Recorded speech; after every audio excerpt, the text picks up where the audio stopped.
main challenge was finding a wetsuit in Kisumu, which is this tiny little town. And the alternative was actually diving in just my costume, which I really didn't want to do. So that proved a big challenge, but quite fortuitously, we went to a market where, you know, the sort of market in a Kenyan market where they sell mismatched flip-flops, because, you know, it's just a stall. They're not proper shops. And they somehow had this tiny wetsuit, which I managed to squeeze myself into. Secondly was, it was completely dark. Like literally, we put the cameraman, Kevin, wanted to put a GoPro in the water to see me dive in. And literally about 6 inches below the surface, you could see nothing. There was no light, nothing. It was full of silt and darkness. So I was holding the hand of the guy who was diving, who did it professionally. He just sort of free dived. And his job was actually finding dead bodies in that lake. That's what he did. So he just swam blind all the time, searching for bodies, because it's got quite a high casualty of people who've died in there through fishing or hippos overturning the boats, or diving and swimming and getting into trouble. And I remember saying, because we just filmed hippos, and we knew crocodiles were there as well. So there's a lot of trust in Tom, who was our main contact locally, and he put us into touch with the diver, that we're at the part of the lake where there were no hippos, B, no crocodiles, and C, we were still gonna be connected to each other. So we dived in, and he was holding my hand, and almost straight away it was black. And I was thinking, oh my God, you couldn't see what was up, what was down, but it was quite shallow. So we dived down to the bottom, and I think that was what was so illustrative, or what we all tried to get over in the film, was that it was really easy to pick up the plastic.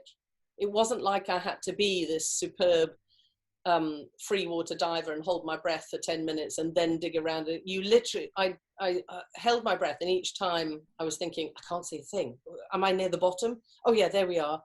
Yank out some plastic. So I thought it covered all the points that we wanted to get across. That it was absolutely, you know, Tom had said, this is a mountain of plastic. You can't actually see it because the water's so thick with silt and toxins, basically. And 2, you don't even have to try hard to find the plastic. And one of the things, I think we were making a 90-minute film, and I thought all the way along, you know, what myself and the team agreed was that it's hard. How do you engage people for that long?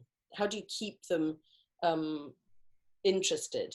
And we had to have we tried to make various points along the way and hold people's attention. And that was one way of illustrating the point very dramatically, but also, I hope, holding their attention. Is the environment and plastics something that concerns you as to why you made that report? Because it's not lost on us that on your bio, you know, Nigeria and Zimbabwe were places you grew up, but I mean, what was the essence? Is that something that's very important? Do you pick what you want to report therefore in that way? Yes, very definitely picked it. We did that quite a few years ago, and then it got delayed, not that many years ago, but it got all knocked off by coronavirus. You know, we filmed it relatively quickly, and we wanted to film it because Sky's got a very big anti-plastic approach. The whole of the office is this big building in London is completely no plastic. There's no plastic knives, forks, cups, plates, wrappings, nothing. And this is part of their sort of green thing. And to be fair to Sky, and you know, I've got a lot of criticism about, everyone probably does, about their own employers, but that was one thing that I was really quite impressed by, that they were able to do that.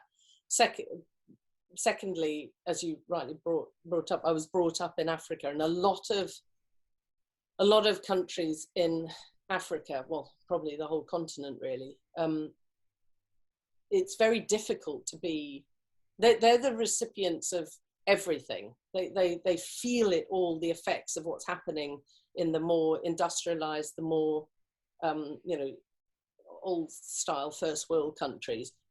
You know, they're the ones that create the biggest emissions, for instance, and Africa's the one that feels the effects of everything. Likewise with plastic. It's when, as we tried to show through the other countries as I went to, like Sudan, plastic can be a savior for people who are living under tents. You know, they're plastic sheeting, who are waiting, who, you know, can only carry their water in plastic. And amongst all their priorities, surviving, getting food, getting water, trying to reduce plastics becomes a very low priority. But they have a huge amount dumped on them from the rest of the world in many respects, from how the rest of the world lives. So it was a big priority for us. And also, you know, just on a personal level, I like highlighting stuff in a continent that I feel, you know, I spent my whole childhood there. My parents were married and brought us up there.